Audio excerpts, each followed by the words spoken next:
Ladies and gentlemen, what is going on? It's been a minute since we've done one of these videos, but we have been working away, anti-fun, lots of things going on in the business world. Just been grinding, fighting. I'm here with Geoffrey Woo, and today we are going to just dive in on what we've been up to, the state of venture capital. We've been working on some interesting things and just here to talk and chat some business. Yeah, excited to dive in here. It might just be worth just going back to the roots here. We just had an awesome meeting with Ashton Kutcher, one of the OG legends turning from entertainment into venture capital. Probably one of the most low-key successes amongst, I would say, a lot of celebrity entrepreneurs, investors. Want to just bring it back. I know that there was a little bit of an inspiration from how you built your business. For sure. It was pretty surreal sitting with Ashton today. Amazing guy, super kind and welcoming into his home, and super insightful, gave a bunch of really good ideas, a bunch of really good advice. And some of you may not know is that he was one of my inspirations very, very early on, since I was like a 17-year-old kid and wanting to get involved in business, but also kind of dabbling in the celebrity world and seeing what he had done. I didn't want to just be making content and looked at as like an actor. I wanted to invest and learn about venture capital. And so I spent time in Silicon Valley, met a bunch of amazing people, and started to get involved in the game. But being out in LA, Ashton's name always was brought up in the business world, and always followed what he was doing and how he built it, and saw his hard work and dedication and what he did differently. Because there's a lot of celebrities who have funds, but I think the difference is, and even what we saw today, was this guy who's obsessed with what he does, loves what he does, wants to be and is the best at what he does. And that hard work and passion and drive is still there at the highest level. And I think a lot of celebrity funds, even athlete funds, when we see it all the time, they just do it because I think someone else tells them to do it. It's not their idea. They don't know the game. They're not in the trenches. They're not on the calls. They're not fundraising. They don't understand the market. And I saw that from Ashton very early on. And both Ashton and I think, embody that. And I've been doing this now for, I guess, 8 or 9 years. And so just was, inspired by him even more today to continue that work ethic and to continue to show up and provide value for our companies that we invest in, and to be a great fund and to work very hard. Yeah, I think that's well said. And coming from my background, being from Silicon Valley, having a technical background, it was always very interesting when I saw Ashton's portfolio versus the typical celebrity portfolio. Oftentimes it's very consumer, very flash in the pan type businesses.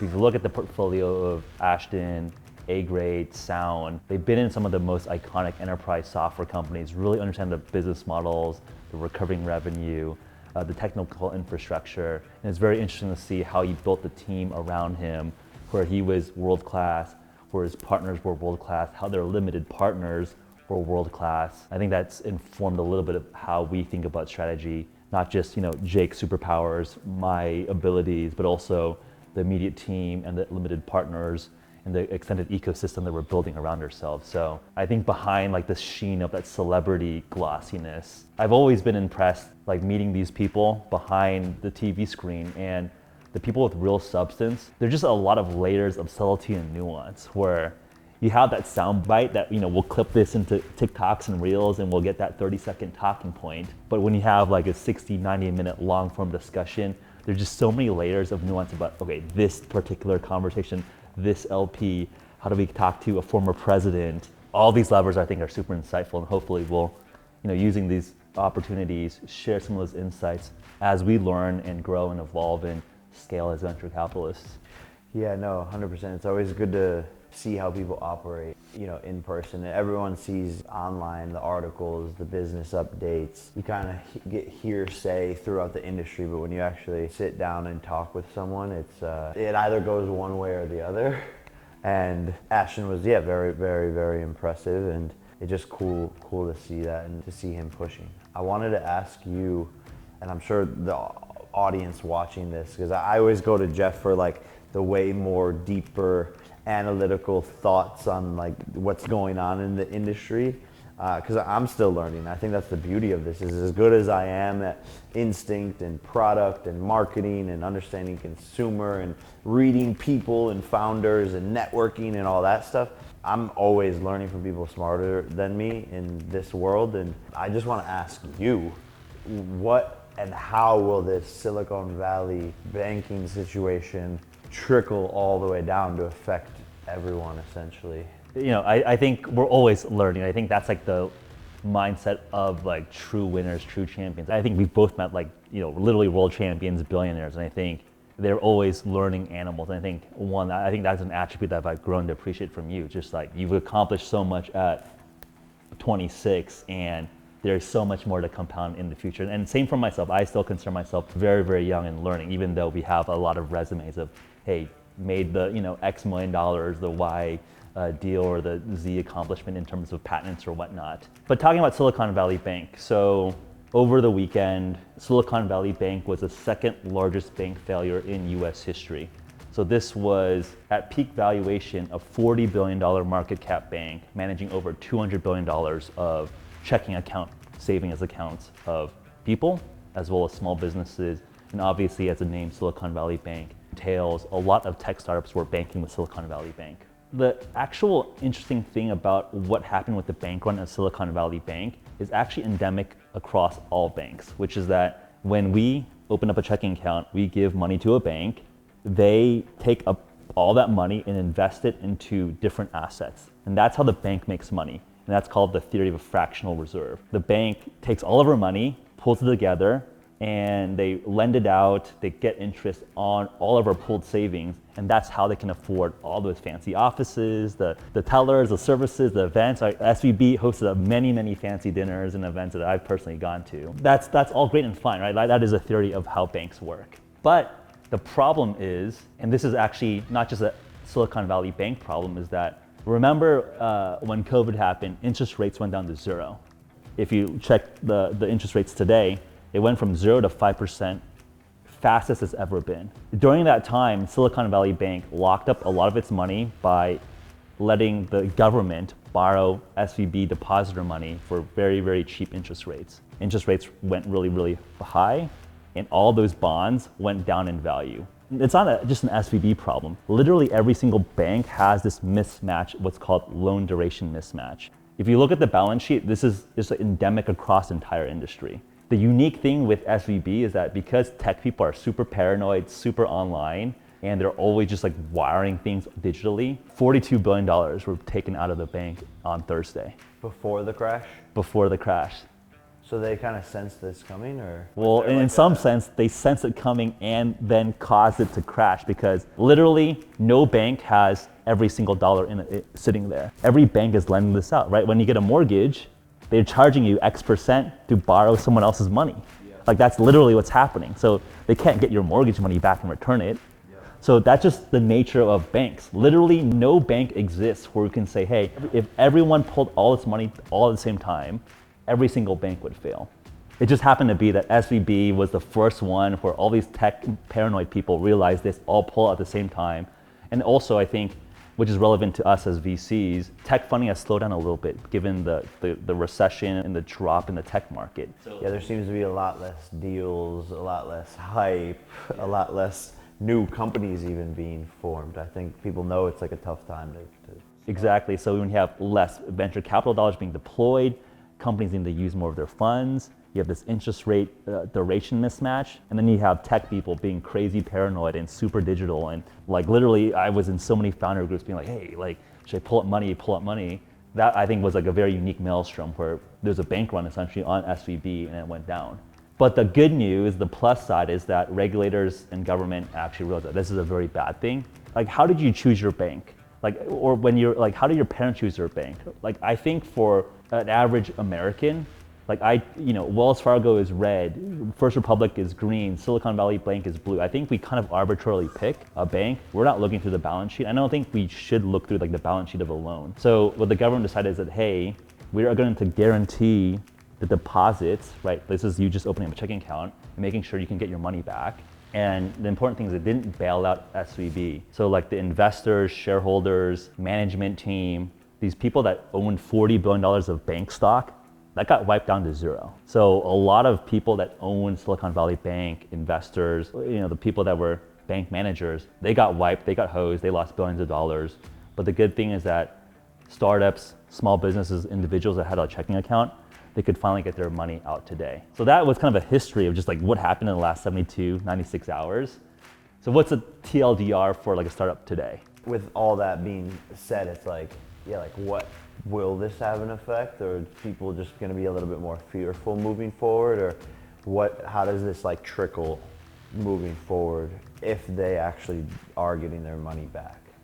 I think one, there's going to be just increased banking regulation, and I think there's like going to be just a lot of 7D chess happening here. So I think on the negative side is that because of the volatility, investors will be more cautious deploying to new startups. But the second layer is that because interest rates have been hiked up consistently, there's a thought that, hey, we cannot keep raising interest rates because we can't keep triggering bank runs. So maybe interest rates will flatten and slow down, which means there will be more money in the system. But I think it goes back down to, I think a lot of your personal journey and my personal journeys as founders, which is that there's going to be a lot of stuff that happens in the macro, interest rates, bank regulation, that we can't control.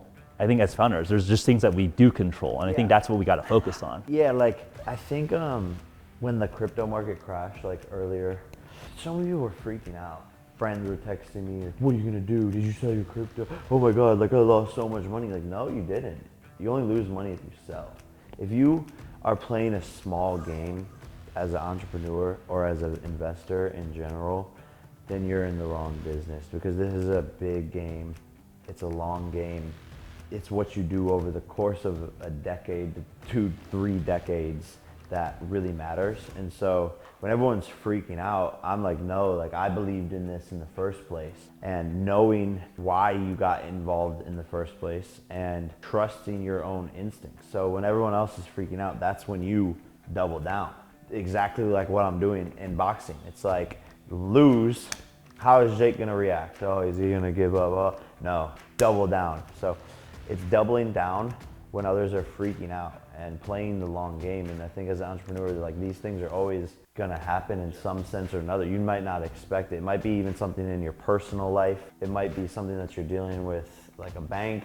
It might be a crypto market crashing, but I guess keep going and know that these things are gonna happen, and play the long game and be dedicated for decades at a time. And I think the funny thing with the martingale strategy for like doubling down in casino is that in a casino, you don't control the odds. I mean, they're just like the house odds.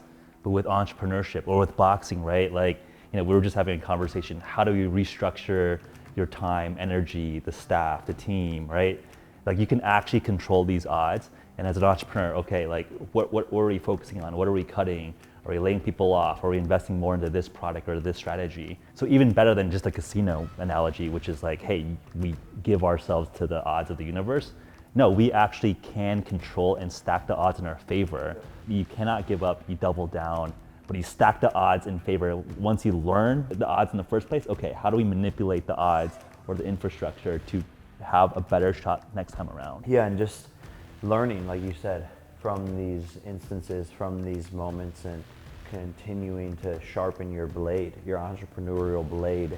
And that's what they say, old people are the wisest, because they've been through so much, and there's things in life that you cannot predict, but trust your intuition, your gut, and what you believe in. If you believe something is great and you have conviction on it, you might fail, but that's also part of the journey. Like a good morning, hello, you're gonna fail. All entrepreneurs fail. Like the best ones are the ones who sweep it under the rug and keep on moving and act like it never happened, but they learn from it. I've been amazing at that. I think that's one of my best attributes, is sweep under the rug and just keep on going. But I think that's like the hidden secret within Silicon Valley or startups, which is that, even from like the famous people like Zuckerberg, so many random little internet projects. I mean, I just remember from Stanford, from Evan Spiegel to the Instagram guys. I mean, they were just launching shit and just like, but I think the blunt thing is like, no one cares. Yeah.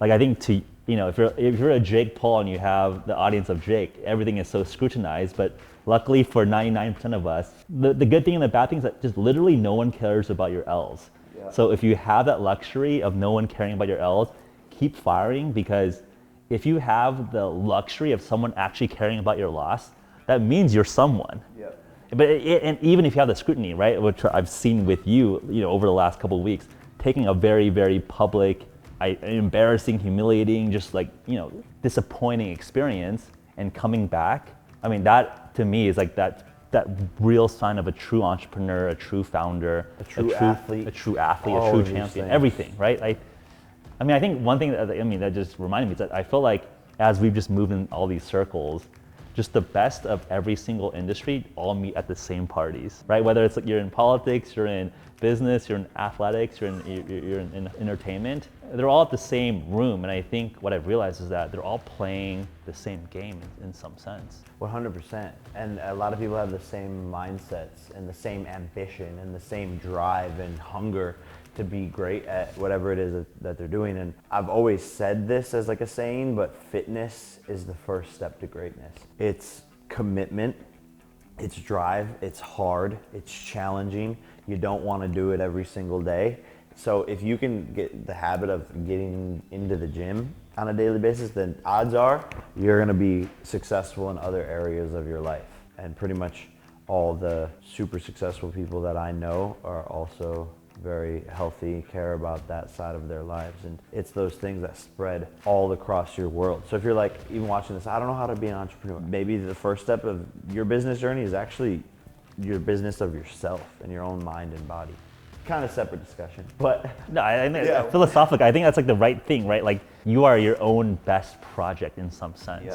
So if you don't master yourself, how can you master employees, a team, a product, a strategy? Yeah. We've been working anti-fund, crushing it.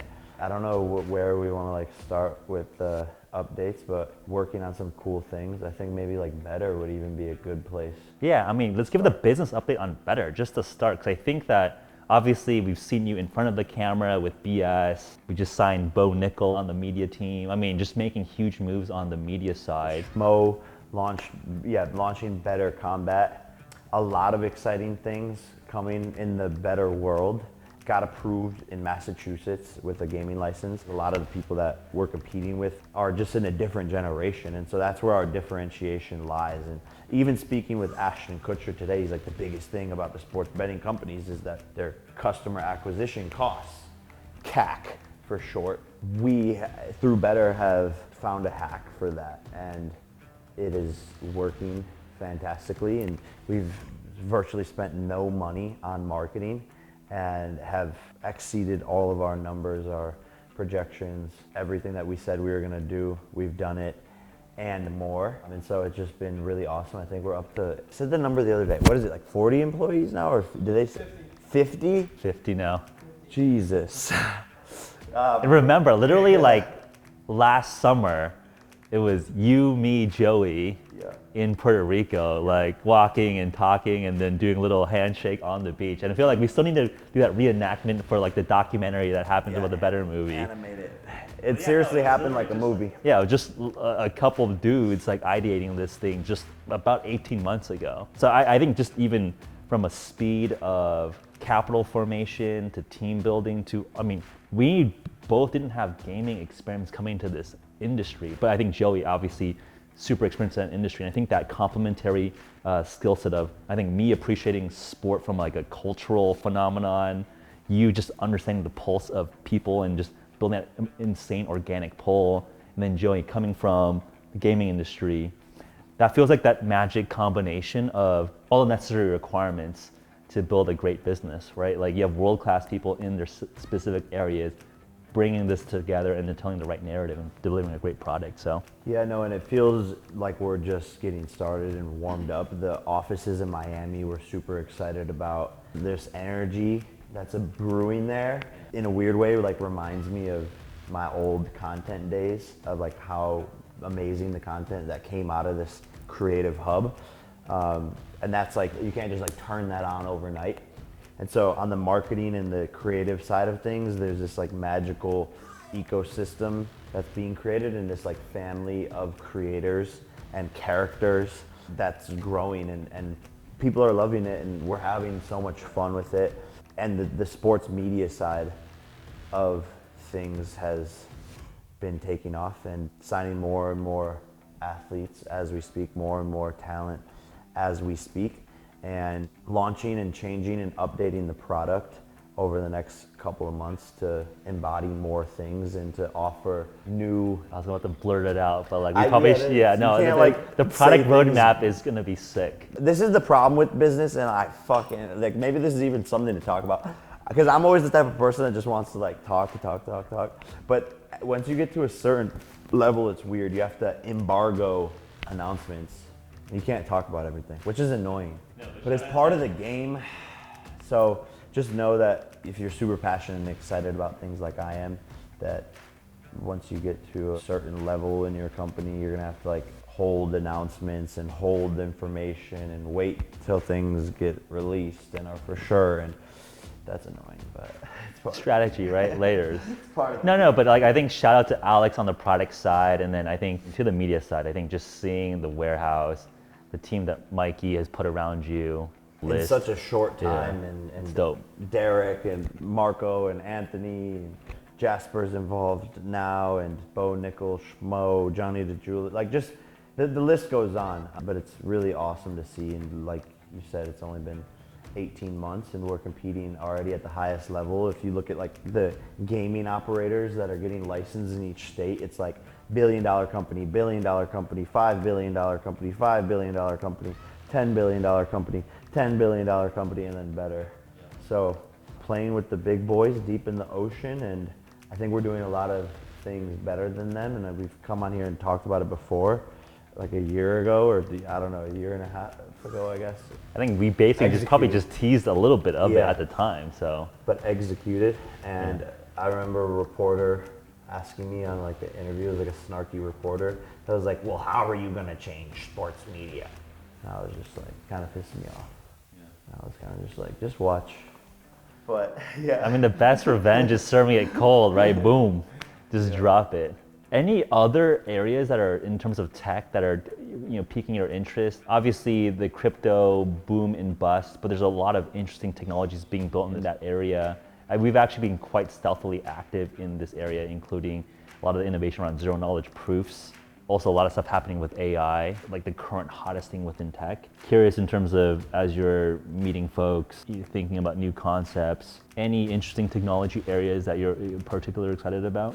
I think for what we've sort of been discussing or behind the scenes is that like what we've done with Better is pretty phenomenal, and I think there's tons of room to incubate companies, and like we've been ideating and toying with ideas sort of on the tech side of things. I guess we can tease like a little bit. We want to get into the personal home defense security systems, because that's just like a terribly outdated, awful market. And like as someone who's had my home like raided by fans and break-ins, and I've had security guards and shit like that, a lot of the solutions for that industry are just like terrible, god awful actually, almost more detrimental, because they make you feel safe but you actually aren't. So it's actually like reverse, right, in a sense, because if you don't feel safe, then you're going to be more alert. But if you think you have this like security system that works, but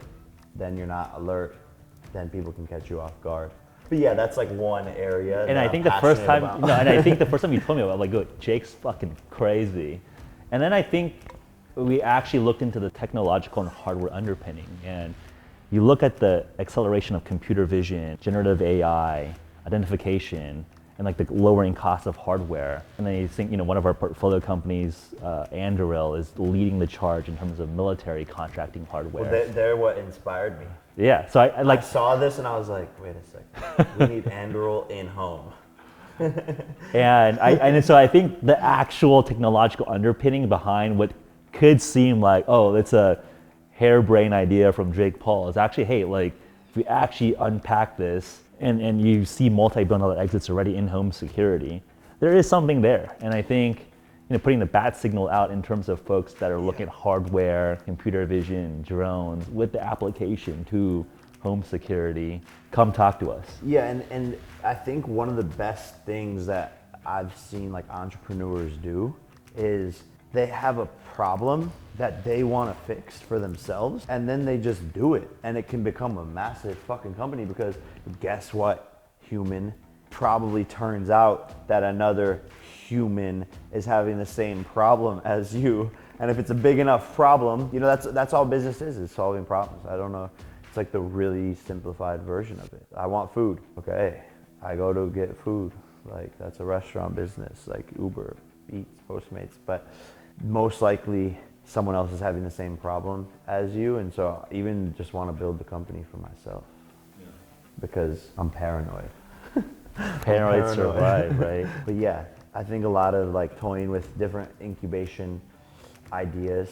Did we talk about Scroll? Did we mention them? Yeah, let's ZK? talk. Yeah, let's talk a little bit more on ZK. So I think when the crypto market crashed, I remember there was like a clip where like people thought, oh, like Jake got bankrupt because. My brother like put this out in the media. He's like, Jake, put all Yeah, of and then his like I money think in guys crypto. talked about it in Impulsive, and then I was like, oh, like, and I remember clipping that. I'm like, yeah, it's really funny. And he made like $40 million last year. Doesn't matter. He put it all in crypto. Oh, no. He's poor. Because like people were saying to me, hey, is anti-fund defunct because Jake is bankrupt now? I'm like, dude, no. Like Jake, one, is actually very, very smart about business, and two, come on, we're not fools here. But I think, joking aside, I think that cryptography and how it applies to blockchain technology is just very, very interesting, right? I think, as we mentioned in a previous sit down, we've made some of the most iconic investments in this space, where like some of the industry leaders, like in Alchemy, are within our network and portfolio. Manifold, Eric Dieppe, they've been actually doing super well. For a lot of days, they're actually one of the top 5 Ethereum apps across all of Ethereum. You know, they're pushing into the NFT space where OpenSea, some of these original platforms are super hot. They're struggling a little bit with all the fees. So Manifold's like leading the way in terms of like cutting all the fees of NFT trading and all the minting and burning. So they're doing super well. So that's really exciting. But yeah, to the ZK space, this is for like the super technical folks that might be listening. It's really nerdy. Should I get into it for like 1 second? Yeah, most people won't understand. Yes. So But Scroll is dope, I guess. ZK stands for zero knowledge. So the exciting thing about blockchain is that now we have this giant distributed public database where we can see, hey, you know, Jake has 2 Ethereum, I have 1 Ethereum, I give him half an Ethereum. The entire internet knows because it's a public ledger that you cannot be spoofed. But with zero knowledge, sometimes you actually want privacy. So can you get the benefits of having privacy, but with the power and the security of a blockchain? So that's what zero knowledge gives you, where you can have this cryptographic proof where I can provably show you on the blockchain that I have an information that is validated, but you don't know what that secret is. So that's a very interesting primitive that unlocks a lot of interesting applications for very powerful distributed applications. So essentially, in layman's terms, it's basically we did a deal, exchanged something, did something on the blockchain, but you don't get to know what it is, but you know that it happened. Yep, exactly.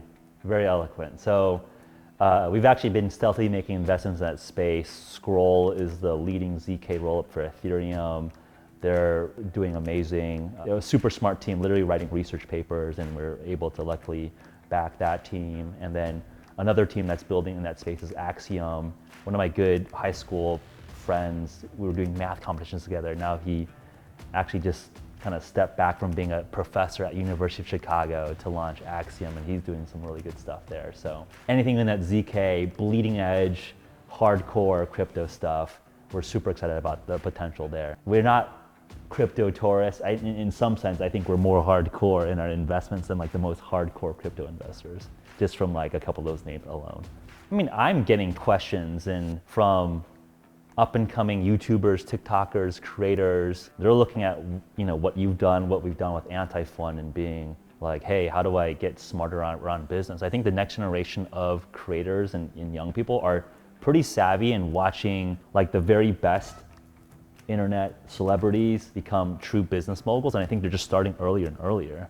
For sure. I think people are seeing, I guess, really what like me, Mr. Beast, and Logan are doing. Nelk is launching some products too. Yeah, sorry, Nelk. There's a couple more people, but to name a few, they're seeing these things and they're realizing that they have the same power, the same marketing, the same fan base, and that they can launch these big businesses, having investments. But it's not easy. I think that's the biggest thing, is I've been attacking this world and learning it and understanding it and all of these things since I was 17, and have made a ton of mistakes. And same with Logan. Same with Mr. Beast, and even same with Nelk. There's a lot of ideas and things that You probably don't seen work. behind the scenes that like just launch. They talk to you about it, and it's like, yeah. Exactly. Yeah. But it's about, again, showing up every day and just continuing to learn. And I think that's the biggest thing that I tell these creators, is just to like keep going, keep coming up with these ideas. And then the biggest thing is, what are you good at? What are you the best at? Because where is my time spent the best? And surrounding yourself with people who supplement the other sides of that, right? That's the number one key that shifted everything for me, is finding the partners who together we created this amazing army, versus just trying to do everything myself, surrounding myself with other, I guess, influencers who are doing business. No, like we need, this partnership, for example, we are yin and yang, completely opposite in a lot of different ways. We share a lot of the same goals and visions, but when we come together, it's two very differentiated skill sets that together crush it. Same thing with Nikisa and I, and Most Valuable Promotions, and changing the boxing landscape and that whole entire world. And then same with Joey and I. It's two completely different people joining up to launch better. And so really finding the people who are the best in their fields as an influencer, focusing on your audience, your content, or maybe it's your sport if you're an athlete, focusing on your marketing skills and understanding your consumer and what your audience wants. And as an influencer, you tend to have great cultural intuition. And this is what I don't think a lot of the creators tap into. You're so good at making a video, you're so good at creating all of this stuff, but then when it comes to making your company, what idea do you come up with? I'm gonna make an alcohol. I'm gonna do a makeup brand. That's been done a fucking 100 times. Where is the gap in the market? And using your cultural intuition and sense to see that, and then make changes and make things better and make a better product and do it in a better way with, again, like-minded individuals who are also very smart. And that's my advice to influencers. A lot of them come to me with ideas and they're like, oh, I'm gonna do this. I'm like, yeah, but that's like already a thing. Or I'm gonna do this. The idea and the vision of where the gap in the market is probably the biggest. And then second is finding the team to help you execute that. And it takes that experience, and the failures of trying things that you thought were a sick idea, and patience too. Don't force it. I waited 4 or 5 years. I knew I wanted to create a massive company and put all my time and attention into it, but the opportunity and the stars never aligned until better. And so I was patient. That's another big thing too, is don't just do something just to do something because everyone else is doing it. I think same for Logan with Prime. Him and I have always talked about what's gonna be our big company that takes off, that we have equity in, and that we build from scratch. We've been talking about it since we were fucking 7 years ago, but stars never aligned. And timing is everything. And don't force something. Don't force a market. Don't force a bad idea. Don't force a shitty business partnership. I think patience is good. And that's from an impatient person. So if I can do it, then so can you. Yeah, I think that's really well said. And I think you can tell that lesson of patience comes from like real pain and experience of rushing and just launching something suboptimal or not the right structure or the partnership. I think the rare attribute in this world is that how do you have all the battle scars of having all that wisdom, but not getting so beaten down that you're actually too tired to launch something. And I think I'm excited about what we're gonna build, because I think we've had a lot of battle scars, but we're still like just going and still continuing for the long runway. And I think for the next generation of entrepreneurs, hopefully listening to this and learning from our lessons, how do you have all of our mistakes, all of our lessons, but an extra 5 years, 10 years of runway to build something amazing? Yeah, I would just say, like, to finish it off, everything in life is hard. It's never gonna be easy. So you're gonna have battle scars if you're out in the world trying to cure world hunger or start a sports betting company or a venture capital fund or whatever it is. You're gonna have battle scars. And you're also gonna have battle scars if you have no ambition in life and you just sit on the couch every day. Because your battle scars are just gonna be sadness and loneliness. So your battle scars are always gonna be there. Life's hard regardless, whether you're trying to accomplish everything or if you're just lazy and sitting there every day. Both are hard. So which one will you choose? Wrap? We'll see you soon.